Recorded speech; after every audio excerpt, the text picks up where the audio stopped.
Thank you very much, Mr. Chair, and I would thank my honourable colleague for ceding his time to me, and thank you for the representatives of the Bank of Canada for being here. I'll start with just some opening comments, and then I look forward to your answers to my questions.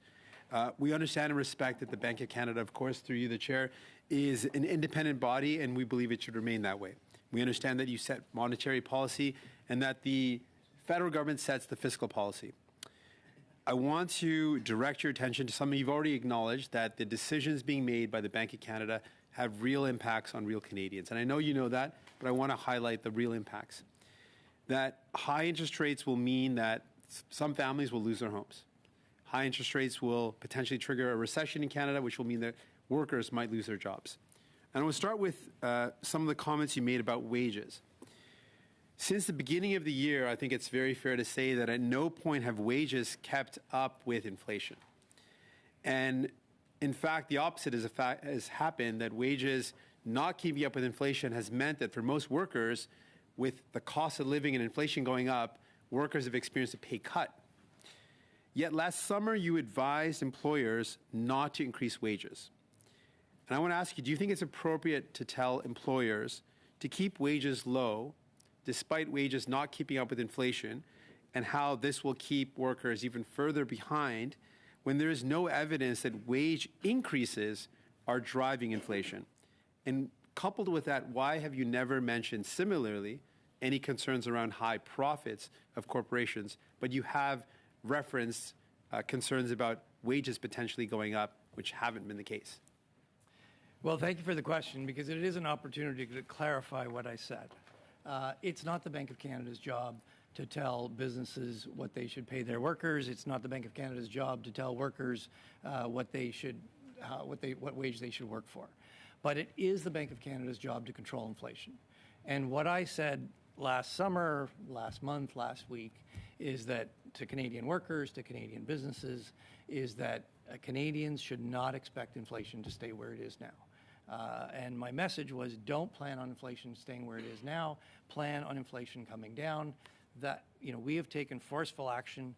The forecast I outlined has it coming down to 3% by the end of next year, 2% by the year after.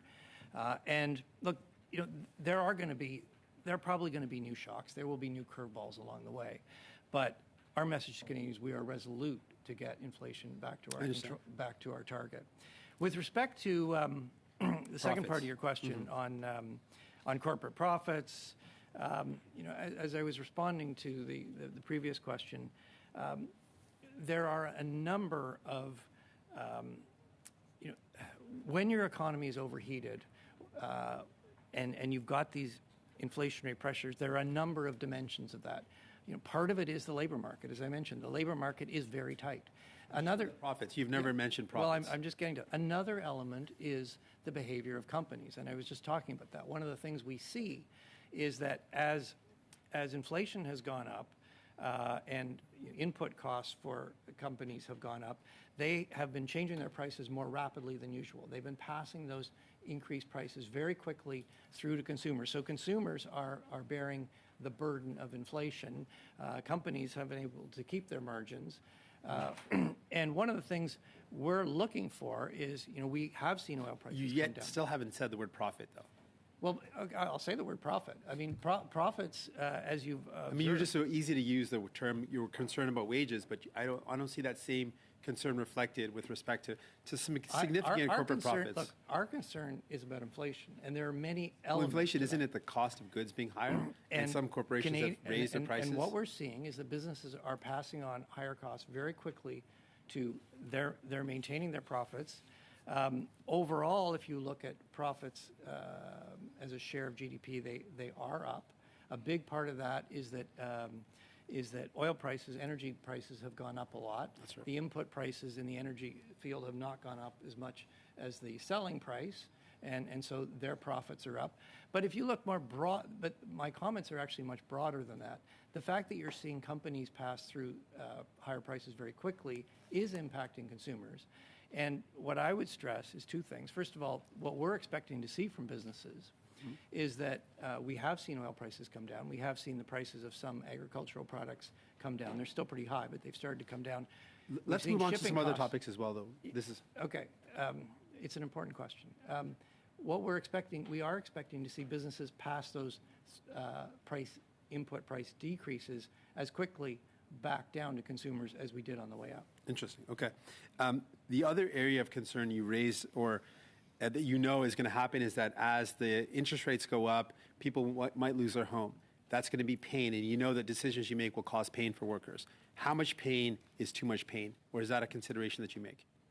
I guess coupled with that, you've talked about that a higher unemployment rate might be important to bring down inflation. How much unemployment is the target that you think need to be attained before interest rates need to cool down? Okay, well, there's a few questions in there, but let me just begin by highlighting, look, we are very aware that the actions that we are taking are having an unusually large impact on Canadians.